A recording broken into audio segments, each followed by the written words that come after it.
Hey everyone, Anthony on Life. Welcome back to the On Life. Just got back earlier today from doing another podcast interview. Was introduced to this gentleman. He's a friend of a friend and really interesting person. Patrick Meighan is a poet, a college professor, and a former newspaper reporter and journalist. And I love Patrick's story because he had a major career shift later in life, went back to school at a not normal college-age student, got his MFA, studying poetry, and he has a great story. He just released his third collection of poems. This one's titled Mamica. You can check that out. Just had a great conversation with him, and I love the story of people making these big changes in their life and pursuing the things that they're really passionate about. So many people out there feel like they're stuck, and this is a great example of how we're never stuck. There's always options for us, and I really enjoyed this talk with Patrick. I probably could have talked with him all day. So check it out. Let me know what you think. You can check out his works. I'm going to put a link below to his website where you can purchase his books of poetry. And yeah, I hope you enjoy it.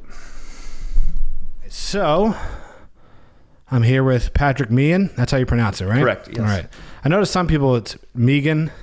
Yeah, that's the most common mispronunciation. I stopped fighting it at some point, but it is Meighan. Nice. That is correct. Patrick, do me a favor and just bring this kind of like right in front of you, or scoot over if you need to. Just you want it kind of right in front of your face. There you go. Perfect. So, Patrick, you are an adjunct professor at a few different universities and colleges. You are also a poet and a former journalist reporter. All true. I teach at St. Anselm College. That sort of is my main gig. Also at Manchester Community College. A class or two sometimes at Nashua Community College. And I teach online journalism courses at New England College. So it's sort of I've been able to patch together by a lot of part-time jobs, something that's close to being full-time anyway. Nice.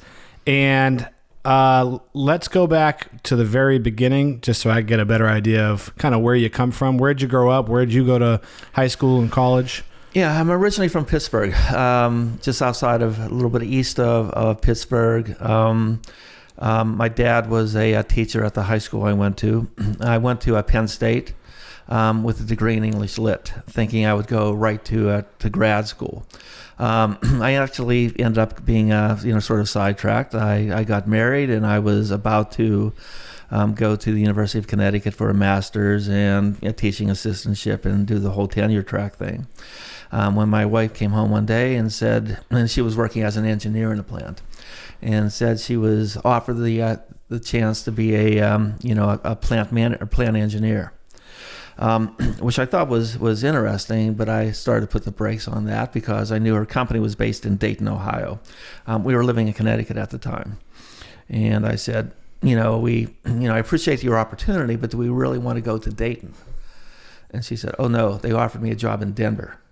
To which I said, pack our bags. So I had the game plan of delaying my acceptance at UConn for a year, then, going out, experiencing Colorado, coming back. I ended up going out there, got a job working for a newspaper, and never corresponded with UConn again. So I sort of didn't choose journalism, but stumbled into it and stayed in it for like 30, 35 years. Nice. Working in Colorado for a while, then Connecticut, and then New Hampshire before, the bottom dropped from, the whole industry. So the bottom certainly did drop. What brought you to New Hampshire? I was working for a paper in Connecticut, and I was looking my newly ex-wife at the time, and I were looking to end up sort of in the same place. And she was ready for a job change. I was ready for a job change. She ended up getting a job with Raytheon, in Tingsboro, not Tingsboro, but or was it Tingsboro? Northern Massachusetts. Yeah. Yep. And a former editor I'd worked with was working in Nashua, at the Nashua Telegraph. And I contacted him, and he was like, perfect, we have an opening, interviewed, and, came up in 97 and have been here since. Fantastic. So what type of journalism and reporting did you do when you were working for a paper and all that? I covered a lot of different beats. From general assignment in Greeley, Colorado, I was the education reporter for a number of years, covering the local school systems, University of Northern Colorado, which was based in Greeley. In New Hampshire, I've done town assignments. I was the Nashua City government reporter for a while. Worked a feature beat for a while, and then my last gig was covering cops and courts. So I've done a lot of different types of reporting.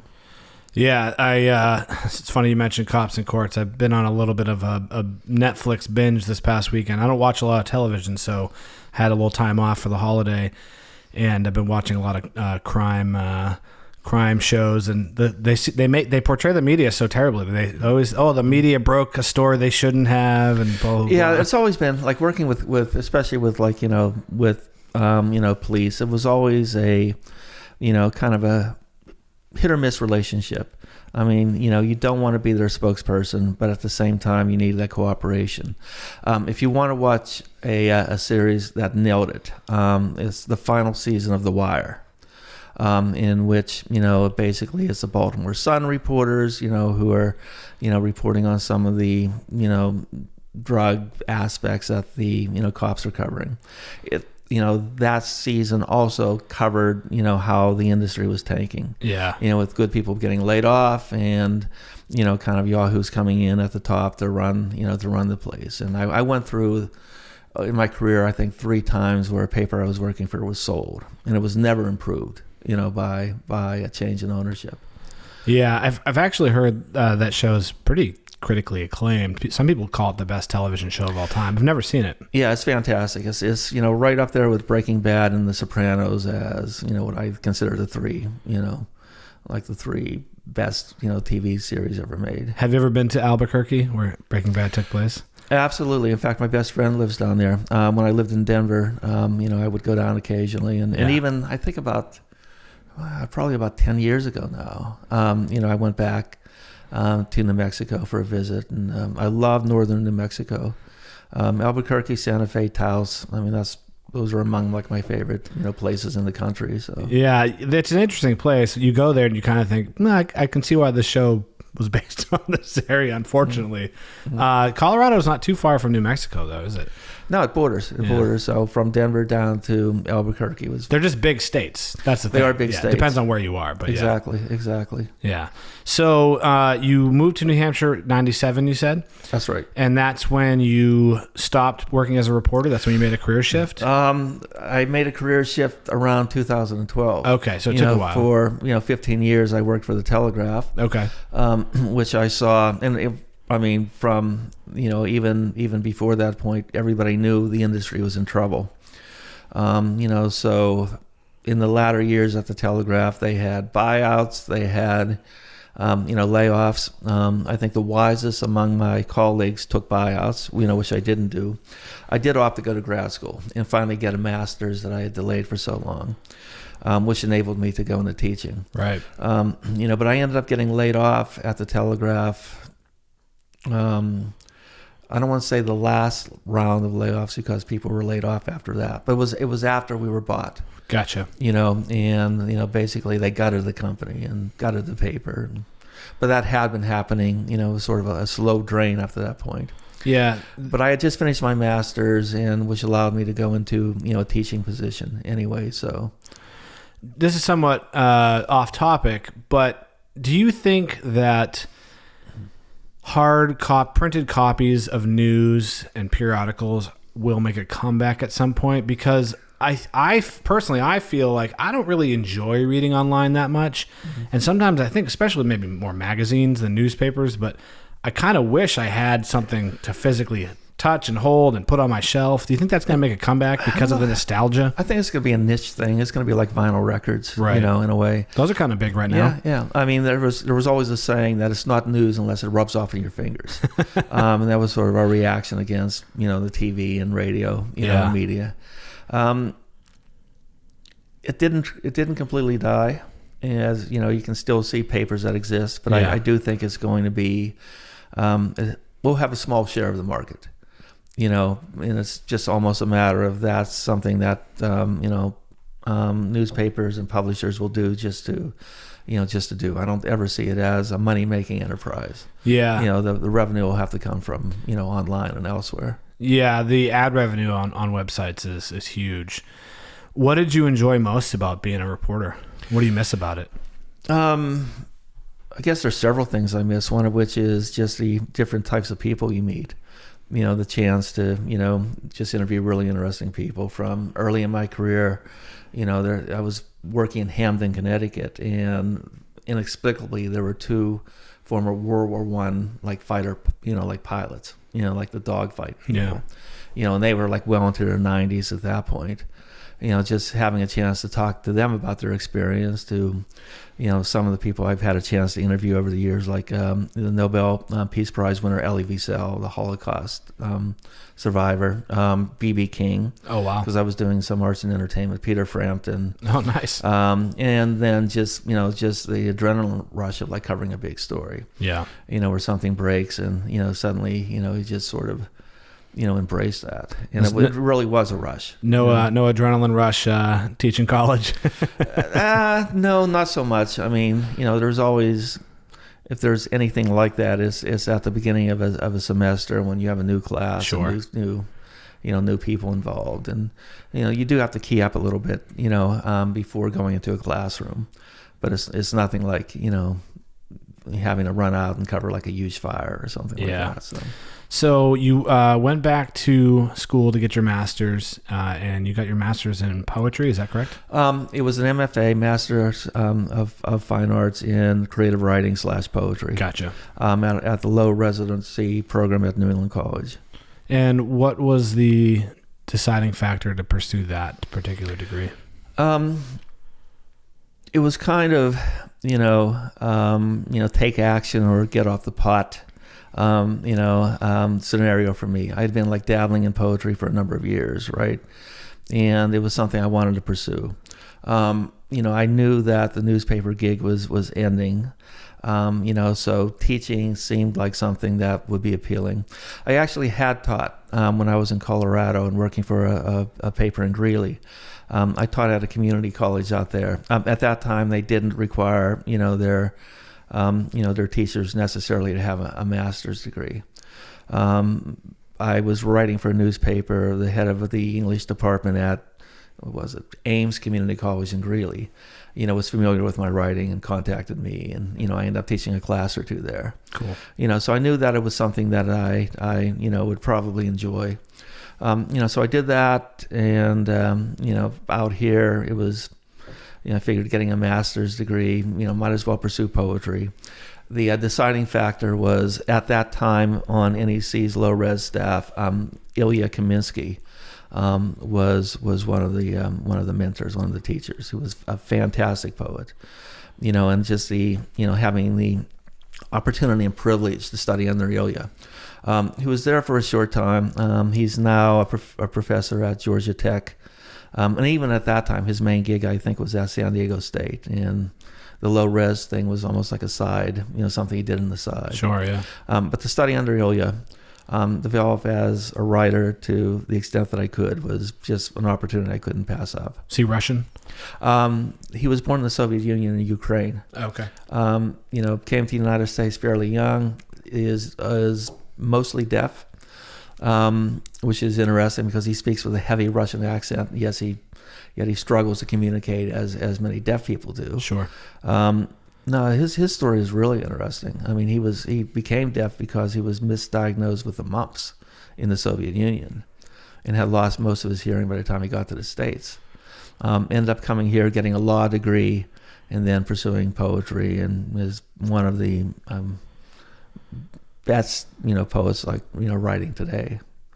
It's funny that we were connected because I went for a hike, and it was very picturesque, and I think a lot of times when you're in that setting it evokes emotions of poetry and writing and prose. And I was thinking, man, it must be so hard to be a poet, to make a living as a poet. You don't make a living as a right, poet. right. You And don't. I came off the mountain. I literally, had a message from Krista saying, "Oh, you should talk to Patrick. He's a poet." And I was like, "All right, that's actually kind of funny." Yeah, I mean, poets, have other jobs, primarily teaching. There's have been some prominent poets who've actually have been in the medical field. William Carlos Williams was a pediatrician or a general practitioner. The Swedish poet Thomas Tranströmer was a psychologist. Wallace Stevens sold insurance. That's got to be a tough job for a poet. Yeah. He'd like to keep those two parts of himself separate. Absolutely. Didn't want his business colleagues to know that he wrote poetry. But it's you never make a living as a poet. But even when you publish, it's not that you make any money from that, but that gives you a little bit of cred and can open the door to teaching a class like somewhere else. Yeah. What is the writing process and publishing process like in poetry? So this your most recent work, is it Mamica? Mm-hmm. That just came out, but this is your second work. Jurisprudence was your first? Actually, it's my third. Your third, okay. Jurisprudence, which was a collection of poems regarding my experience covering cops in courts, actually came out in 2014. Okay. That was self-published. In 2018, Poems for a Winter Afternoon came out, published by Unsolicited Press out of Oregon. Okay. And then thirdly, Mamica, this year. Mamica and Poems for a Winter Afternoon both were based loosely on my MFA manuscript. Now, there were some of the poems from that made their way into the collection, plus there were new poems and, But you've talked about the writing process and the publishing process are two entirely different things. Yeah, I'd imagine. I certainly don't write, with the intent of writing something that's writing in a way that can be published. You write, and then once you get done, you take a look at what you have and try to find a home for it. First with different journals, and then after you have, some of your poems, published in journals. If you have a collection, then you try to get that published. Most of my writing actually is based on, I guess, a combination of two things. Personal experience, because every writer brings personal experience into it. Even though I don't write what I would consider memoir. I don't write things that are exactly and precisely from my experience, but more or less based on my experience. Sure. But I also write based on, just prompts from other writings. I'll take a poem, and I keep a journal of actually two things: a collection of favorite lines and passages from poems, and then I'll keep a journal of revisions of those, like rewriting them. Then I'll see, hey, I kind of like what I did with those lines, and maybe that here from one. A revision of one poet, a revision of Octavio Paz, and this of Donald Ravel, and how do they work together, and then put them together, and then rewrite them completely. So some of the process for me is sort of that synthesis. But then my own personal experience, coming in also. I read a lot of poetry and translation.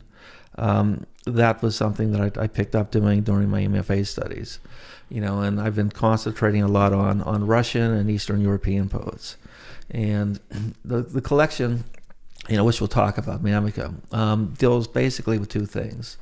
One of which is, my reflection on and experience with my mother's Alzheimer's and its impact on the family and impact on me.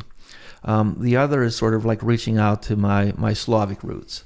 My name is very Irish, but my mother was Slovak, and I'm probably more Slovak than I am Irish because my dad was part Irish, part German, Scotch-Irish. Patrick Meighan's an incredibly Irish name. It is incredibly. My mother's maiden name was Shimmick. Okay.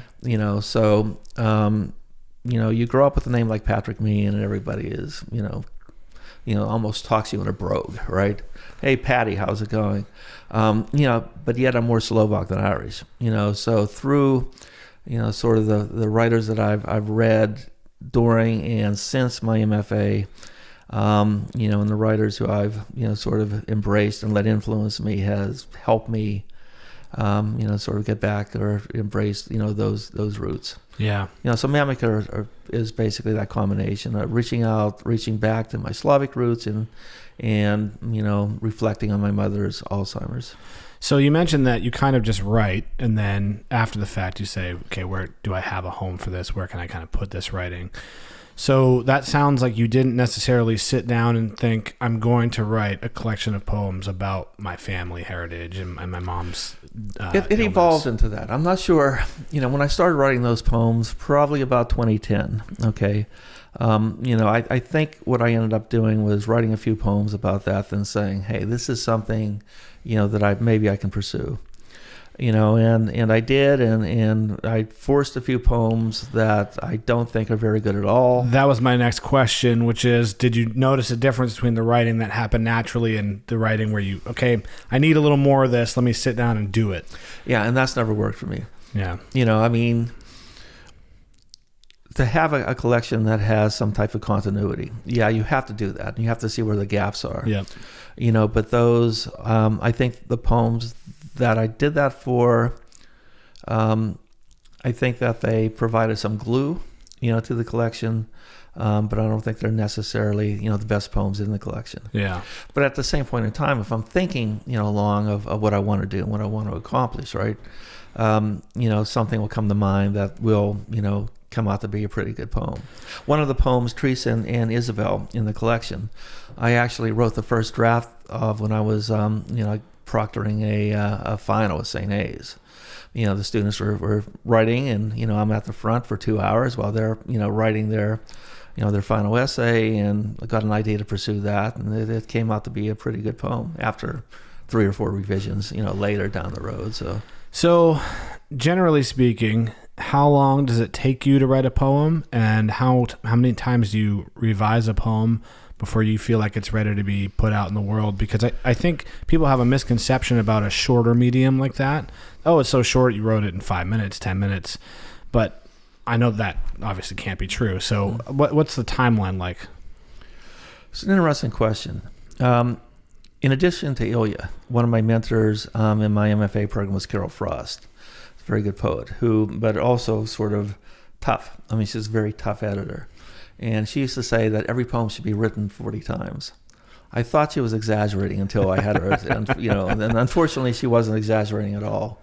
You do a first draft, and a lot of times the first draft for me is writing 2 or 3 pages, in which I might look at and say, there are 8 lines here that I have something going.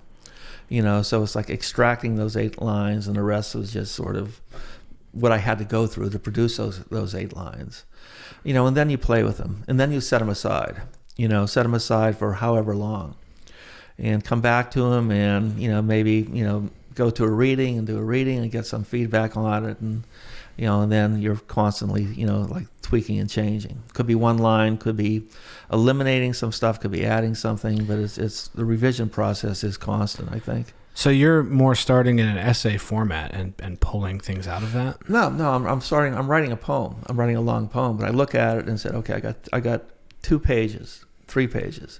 2.5 of those 3 pages are complete shit. Okay. Gotcha. But in that half page, I might have something that I could work. And then it's like, okay, here's, this is kind of interesting. This seems to have something going with it, and I'll pull those out, and that is the poem, and then maybe that'll get combined with something else, or or changed or expanded from there. Yeah, that's so interesting. I'm a little bit ignorant to poetry writing. I've read a small amount, probably more than most people, but not nearly as much as someone that's an actual poet or a scholar.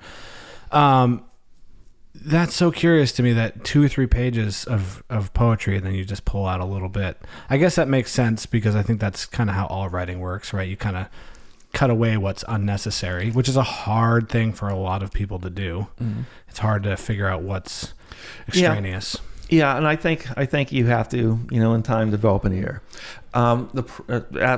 As I teach writing and as I teach poetry, the biggest complaint I have about my students, whether they're writing essays or poetry, is they don't read enough. You can't write poetry unless you read a ton of poetry. Right. I read probably 20 books a year of poetry books, plus another dozen or so like non-poetry books. Sure. If you're going to invest yourself into writing, most of your time really needs to be spent on reading. And that's really a weakness. You can't write poetry unless you've read a lot of poetry. Yeah. What's your take on guiding people through the meaning behind your poetry, or just letting them take it as they take it and put their own meaning behind it? Yeah, I mean, there's certainly are schools of thought in poetry that the reader participates with the writer, in terms of meaning. And as I like to tell, my students, you experience a poem. Billy Collins has a great poem called Introduction to Poetry, in which the speaker of the poem, who is clearly a professor, complains that all his students want to do is tie a poem to a chair and beat it with a rubber hose and torture a confession out of it. And I tell my students that, this isn't like something you read to plumb out a meaning. If you have something to say, write an essay, don't write a poem. Poetry is all about the experience. It's all about how you say something and experiencing the poem. So I don't like to do a lot of discussion of what a poem means. When I give a live reading, I might do a little bit of that, saying this poem is based on my experience of something I reported on, or this comes from that, but I never spend a lot of time talking about the meaning of a poem. I know for me, I've never written anything published, but I do like to play music, make videos, with artistic twist. For me, I always feel like when I'm working on a project, I'm obsessed with it. Mm-hmm. And then once it gets published, put out on the web, kind of it's done and it's out there, then I'm able to just let it go. Do you feel the same way with your work, or do you find yourself going back a lot and thinking, oh, I wish I had done this differently, or just in consuming it and enjoying it for yourself? Yeah, I definitely let it go. And I'm not even sure if I consume and enjoy it for myself. I mean, when I let it go, I let it go. Yeah. I rarely reread anything that I've had published. I collect them certainly, and the journals I've been in, I'll have copies, always like at hand, my bookshelf. But it's not that I sit there and just keep reading my own stuff. I have another collection that I'm working on that I started last summer, and I don't expect to do anything with it again until next summer. And then maybe, start sending it out or trying to get it published in 2022. Mm-hmm. So, I mean, a lot of the process includes writing and working for, a couple of weeks, couple of months on something, and then setting it aside and coming back to it. And, frankly, what I've written, I have no idea if there's anything in it or not, anything, salvageable. Yeah. But I'll, when I revisit it, I'll ask those questions. Do you ever write something that is just like, you feel like you nailed it, but it's a one-off, it doesn't really fit with the collection, you think, well, I have nowhere to really put this? Yeah, and I mean, a lot of the poems I write, don't end up in a collection. If I feel like I've written a good poem, then I'll send it out for publication. And I keep a journal of that. And of course, anybody who writes and submits, has to learn how to deal with, rejection. So I have what I term a bite me book, which is an advice I got from another poet, several decades ago, I guess. Have a notebook, put your submissions in, where you sent it, when you sent it, and when those times when an acceptance comes back, you circle it and, put in the date that it's going to be published. And when rejections, come back, you write "bite me" in red. I call them my "bite me" books now. I no longer write "bite me." I've kind of moved past that, But it's a way that you chronicle. So yeah, I would say that most of the stuff I've written, won't end up in any type of collection. But if I think it has something going for it, I'll send it out and try to get it published at in a journal. What do you think publishers are looking for poetry? Because I know with regular literature, There's a certain commercial aspect that you kind of have to fulfill, but I assume it's probably not like that with poetry. No, because poetry doesn't sell. Right. There are two types of publishers, two types of serious or good publishers in poetry. One type is associated with, a university. And I've had a few poems published in that type. Cardinal Points, which is published out of Brown. A couple of my poems in Mamika were published in North Dakota Press, North Dakota Quarterly, and Henniker Review from New England College. The second type are basically the independent publishers. And these are editors, poets who have like small independent presses. I think in each case, they're looking for, just originality and freshness in language. Poetry doesn't and shouldn't sound like prose. There should be something, about the language itself, about the images itself, that stand out. And obviously personal taste, does come into it, from various editors, and, it's not one poem that can be rejected one place can be accepted at an equally good place. But I think it's just a matter of, whether the poem works or not, whether the language in the poem works or not. And I think that's what they're looking for. If they're looking to sell something, if these are, poems of loss or love or something, then you're in the Hallmark card variety of poetry, and, which is pretty much, almost universally bad poetry. Yeah. Do you find it difficult to be original, to not be derivative? Oh yeah, that's definitely the struggle. And most of the stuff I write is not original or derivative. That's why it ends up in a trash can. And it's where you find something that works, those lines that work. Then it's a pretty good feeling, and that's what you run with. I'm big on having poetry influenced by other poets, and that's something I learned from Ilya. That doesn't mean you copy them. That doesn't mean you plagiarize them. It means you learn from them, and that's what I don't read anything unless I think it's good, and I never read to be entertained. I'm always a very selfish reader. How can this help me? What can I learn from this writing? What can I learn from, even if I'm reading a novel, what can I learn about how language is put together from it? Being original is a struggle, I think, with anybody who engages in any art. I know you play music and stuff, but it's just, trying to find that little thread or that little gem of originality in anything is, it's the quest for it, really, that where art happens. Yeah, that's why a lot of truly great musicians hate pop music, right? Because almost nothing original about that. Yeah, it's very formulaic. And yeah. So, would you be interested in reading anything from Mamika? Sure. I don't know if you want to read, something you think will get people most interested, or maybe you're just your favorite part of it, or. Yeah, and I know that I talked about, I've talked about not explaining too much about poetry. The only thing that I say when I read poems from this collection is that, remember, poetry isn't memoir. The speaker of the poem, the I in the poem is based on me. There's elements of my truth in it, but it's not specifically me. Right. I can either read a couple of these or, all right. Onset. Now, again, the collection is based on, the speaker in the poems, dealing with, his mother's dementia.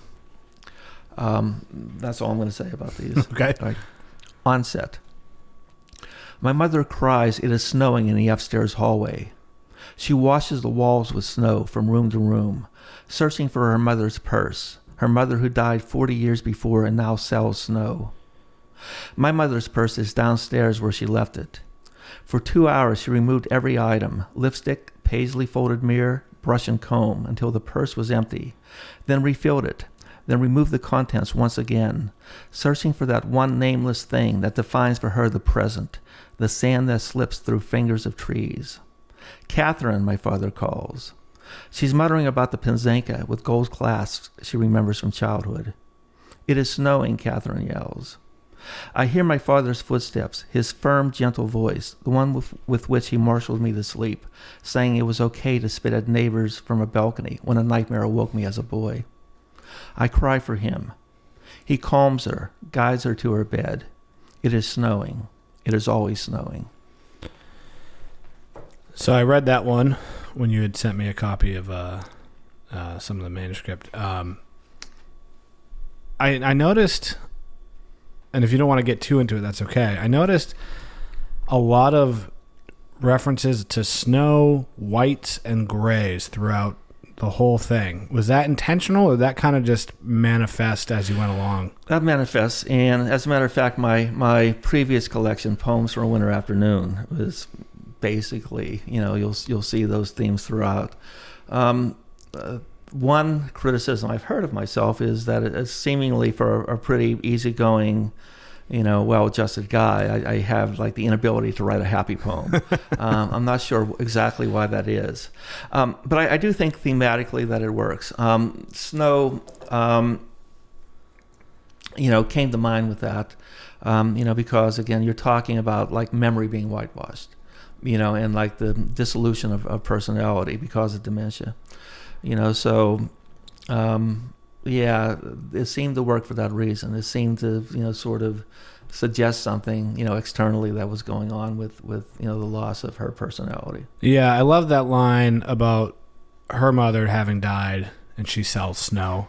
Mm-hmm. That really stood out to me. I think that can be taken so many different ways.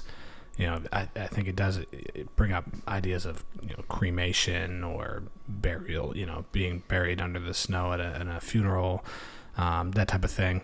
Just kind of an interesting concept. That really stood out to me. I have some theories about why people can't write happy create happy art sometimes. I kind of feel the same way, right? If you listen to a lot of the music I like to play, I love to play just happy love songs or sad songs, I'm kind of the same way. It's a lot of darker themes, if you will, but so what was the writing process like for you for this one compared to your last two collections? Do you feel like it's becoming easier, harder? What have you learned through this process? I've learned, not to be, so obvious and transparent in what you're writing, and there's definitely an evolution in my writing. My earlier poems are just, they're about something and they're more narrative.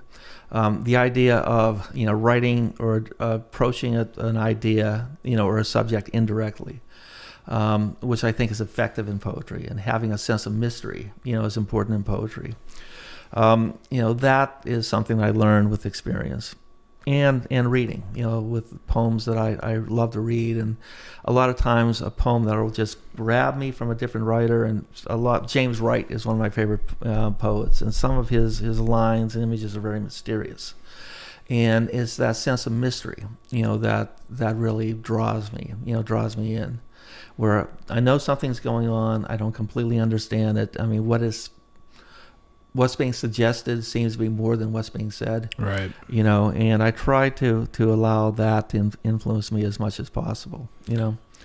Hopefully that I've gotten better, in terms of, the writing I do, and certainly with every new book I read, hopefully it brings something in, which is a different experience I think I had as a reporter.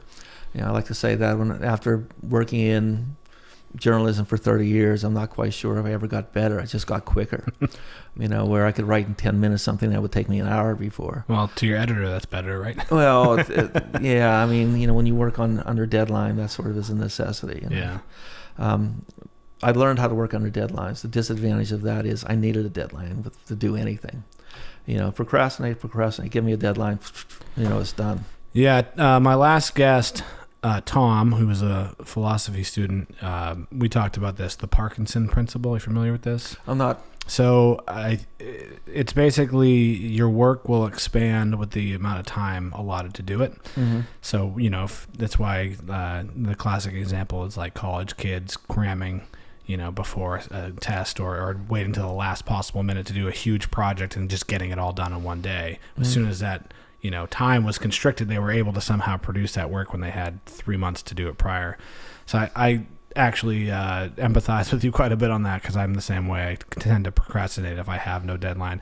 I actually think that's why a lot of people struggled when things were shut down. So we weren't going to talk about this, but here it is. When people didn't have to go to work because they couldn't, I'm out of shape because I don't have time to work out, or I never got around to writing the next great American novel because I don't have time. But the reality is, if you had nothing on your schedule, you probably wouldn't do it either. You need to feel it. The best thing I did during that period, right at the beginning, was I bought a guitar. Now, I played a guitar back when I was a kid, and probably have not played in like over 30 years. Wow. So I played a little saxophone in between, little saxophone. But I bought it on March 16th, and I remember the date. And I've played every day, since. And I would have gone insane if not for that, because you do need something. You do need to take something on to, sort of, take up your time and your energies, and then to give you something to think about, something to do. That summer, I also wrote the collection that I have kind of on my bottom shelf now. Yeah. That I'll pull out again. So I spent a lot of time in those summer months doing that when my teaching schedule was a little lighter. I completely agree. If you do nothing, then if you don't plan anything, then that's completely time wasted. Well, you see it happen with folks who retire too, right? They work their whole lives, they retire in their mid to late 60s, and then they die in a couple of years. Yeah, and I completely get that. Yeah, because you've lost your purpose. Which is why. Fortunately, I've never made enough money to ever retire. That wasn't exactly a conscious act, but I think it's going to pay off for me. Yeah. It's going to be just slowing down and, teaching just a few courses. But as long as I'm physically able to or mentally able to, I'll never stop, doing something. Do you write every day? No, I should. I read every day. I absolutely will read 30 or 40 pages of whatever I'm doing every day, if it's prose, or fewer because poetry is more condensed. Right. But my writing has always been streaky. What's the longest you go without writing, typically? Well, if you're talking about poetry, like months. Oh, wow. Okay. Absolutely months.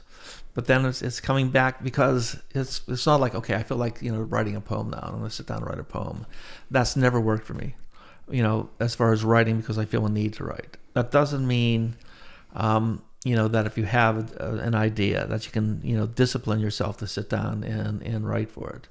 But I've always done it in, as this past summer, pages and pages and pages. Okay, now I got to revisit it, see what I have there, and that's probably not good. I'm sure it would be better if I did write every day. Well, I think you hear about with novels, the marathon of the middle, right? People have an idea, they get excited about it, they start writing it, and I think they get to that point where they've kind of reached the limits of that idea, and now they're like, "Ooh, I have to finish writing this." So you kind of have a lot of filler in the middle of books. That's why a lot of books kind of peter out halfway through. So, I mean, that makes sense that you wouldn't be writing necessarily poetry every day. Do you find that teaching, I mean, you teach more than just poetry, correct? Oh yeah, I rarely teach a poetry class, unfortunately, but I mostly teach composition. Right. Do you find your teaching kind of takes a little bit of your creative spark away? Yeah, absolutely. Any type of artist, if you have another job or another endeavor, if you're, writing advertising copy on the side, or, that obviously is a drain. It shouldn't be used as an excuse, certainly. As I said, I've written some, good poems like in a classroom or based on classroom experiences, or in a classroom meant, proctoring a test or whatever. But that's always the challenge. But you can get so caught up with life, that you get too far away from, what you really want to do. Yeah. And teaching, certainly requires some energy and some creativity in putting together a class. So it is a drain, but that doesn't mean that, it's a reason to fall away from it. How difficult did you find it to switch careers? How old were you when you switched? Oh, in my 50s. Absolutely. That's an interesting question. Like many journalists and many people who worked in certainly newspaper journalism, it was a slow decay, as opposed to a big like eruption at the end. Where I think I went through 3 or 4 years of pay freezes, right? Followed by 3 years of having to take a pay cut each year. Ooh, yeah. Followed by, here come the layoffs. Oh, finally, we got sold and the layoff, ferry has finally come to you, right? So through that, you're becoming more, I think, disgruntled. That sapped my morale and energy, I think, more than anything.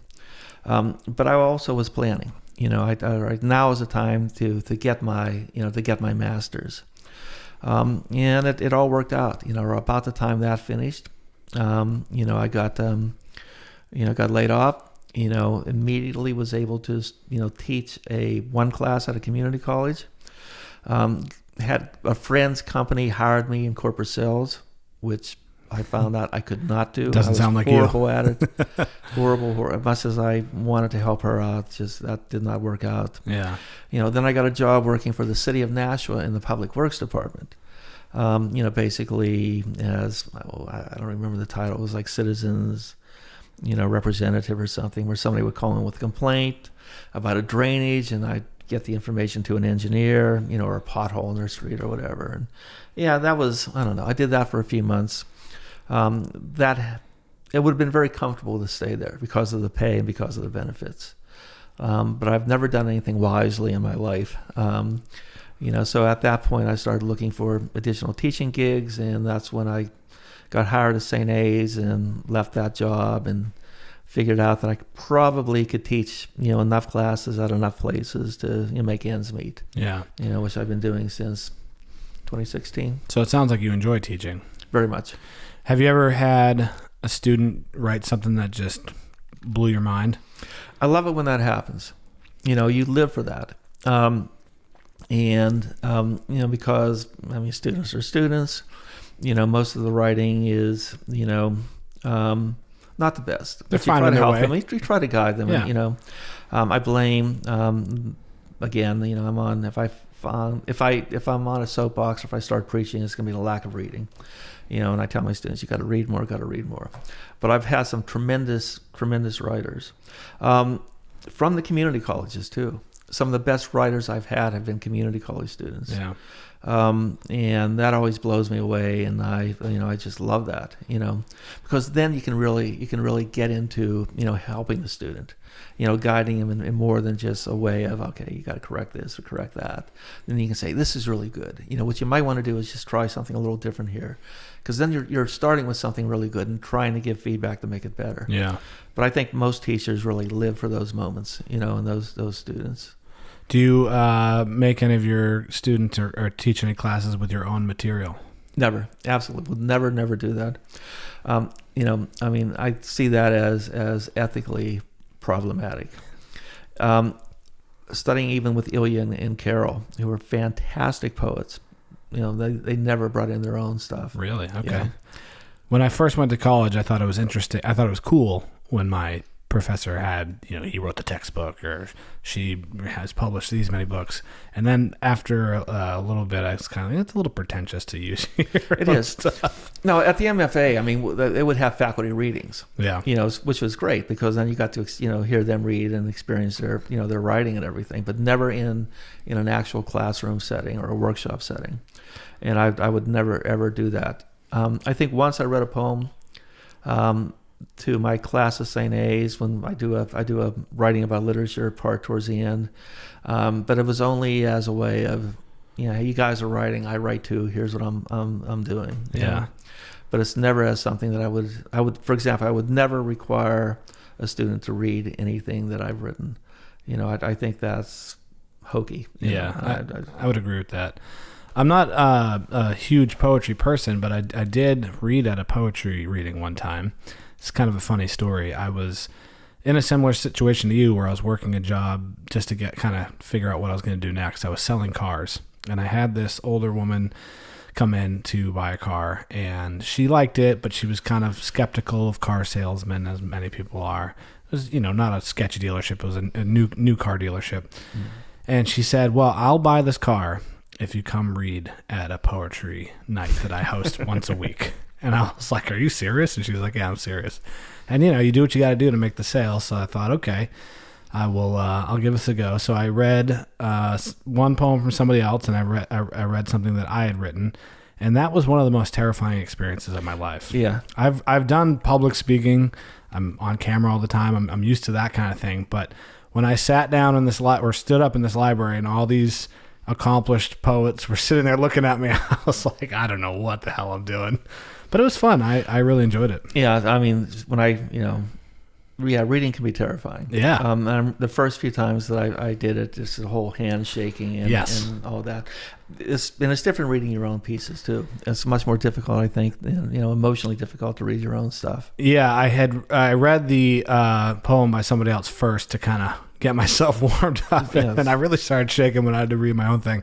And it's funny because I remember I was probably 25 at the time. I remember thinking the poem I had written was pretty good, and deadpan reaction from the crowd. And I was like, all right, maybe it's not that good. I don't know. Yeah, readings are a trip. Sometimes at a reading, especially if it's an open mic, you just have people who are not listening and just waiting for the chance to read their own stuff. Right. You see that a lot with music, with open mic nights and music. A lot of times the only people in the crowd are the other musicians, and they're just kind of waiting their turn. Which is a bummer for the people that are there to really share their work. But so if you had any advice for someone who wanted to maybe get more into just enjoying poetry and reading poetry, where do you recommend they start? That's a good question. Reading in general. Okay, I'll start with that. I tell my classes, for reading, if you're not a reader, just pick something that you like. Now, I became a reader early on in my life from Sports Illustrated, subscribing to it, just reading, magazine articles, right? And, kind of went on from there to mystery stories or, whatever. Just find something you like, a genre you like, and read.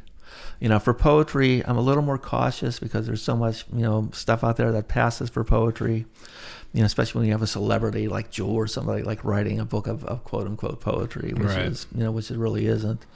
And I shouldn't point out Jewel. I just know that she has a book out. I've never read it. Maybe it's great. Sorry, Jewel.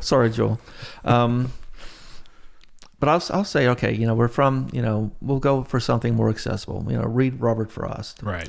Read Langston Hughes. And I'll point out some stuff, and I'll try to, gear a student towards who I think are some good writers and who they might like. Sylvia Plath, Emily Dickinson. For a modern writer, Kim Adenizio, modern writer out of San Francisco, whose stuff is edgy and kind of cool. And then, I'll just basically try to, introduce, poems that I think they can relate to. When I do teach a poetry workshop, I tell my students that my role here partially is to be a matchmaker. I'm going to help you fall in love, with a poet, with a certain poet. Yeah. I don't know who that poet's going to be. Only you will determine that. But, try to, find, a poet or, a book of poetry that really, they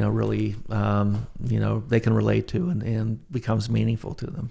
Yeah, I find that when I try to help my friends get into reading in general, I'm kind of the same way, because the way I look at it is there's no one out there that doesn't like any music. There's no one out there that doesn't like any theater or whatever. Same thing with writing. The chances of you liking no writing is so low. It's just you haven't found something that really speaks to you or you enjoy doing. Exactly. And I think, unfortunately, a lot of times that happens because kids are forced to read things in school. There's really no getting around that. You have to have a curriculum, obviously, but that is, I think, a huge part of getting into it. So I've covered everything I think I want to talk about. Do you have anything else you want to add? No, I appreciate it. If you don't mind, again, give a plug. Where can people find Mamika? You can find this on my website, patricktmeighan.com. Also through the publisher, Alexandria Quarterly Press. That's Alexandria Quarterly Press. And you can find it on Amazon. But if you buy it from my website, there's two benefits. I make more of a profit, and I'm devoting half the money I make to the Alzheimer's Association. Awesome. Again, this basically was the idea behind this whole collection was, my, reflecting on and dealing with the experience of my mother's, Alzheimer's. Yeah. So I thought it appropriate, to donate, to the association. Absolutely. So that's my website again is patricktmeighan, all one word, .com. And are you on Facebook and Instagram and all that? I'm on Facebook. So yeah, sure. Send me an invite. Instagram, though, I've tried to limit my social media as much as possible. I don't know what use a poet might have for Instagram, but I don't know. Probably doesn't. Probably, yeah, exactly. I guess you can post pictures of some excerpts, but maybe that's about it. If we're closing up, I feel like I should read one more poem. Yeah, let's hear one more before we. One more. Yeah, let me just actually reset this before we do that.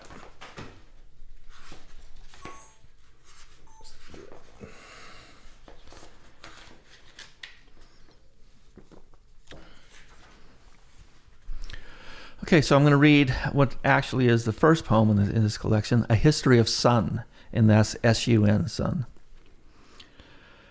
As a child at the 5 and dime, my father showed me goldfish tanks and bird cages.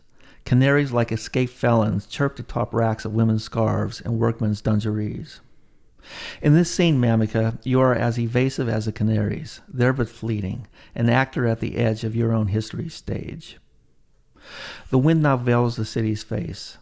Orphaned, I am a night, a silence. Save for the echo of locusts I strain to hear. At midday, Mamika, dead weeds are crushed by the weight of sun. This is memory. The sun tea you brewed on the patio. Sundays we walked hand in hand. The city park lit by your eyes, your warmth, my small hand warming in yours. Mamika, why do you now evade me, my son? Each year it grows harder to hold you in my thoughts for longer than a moment.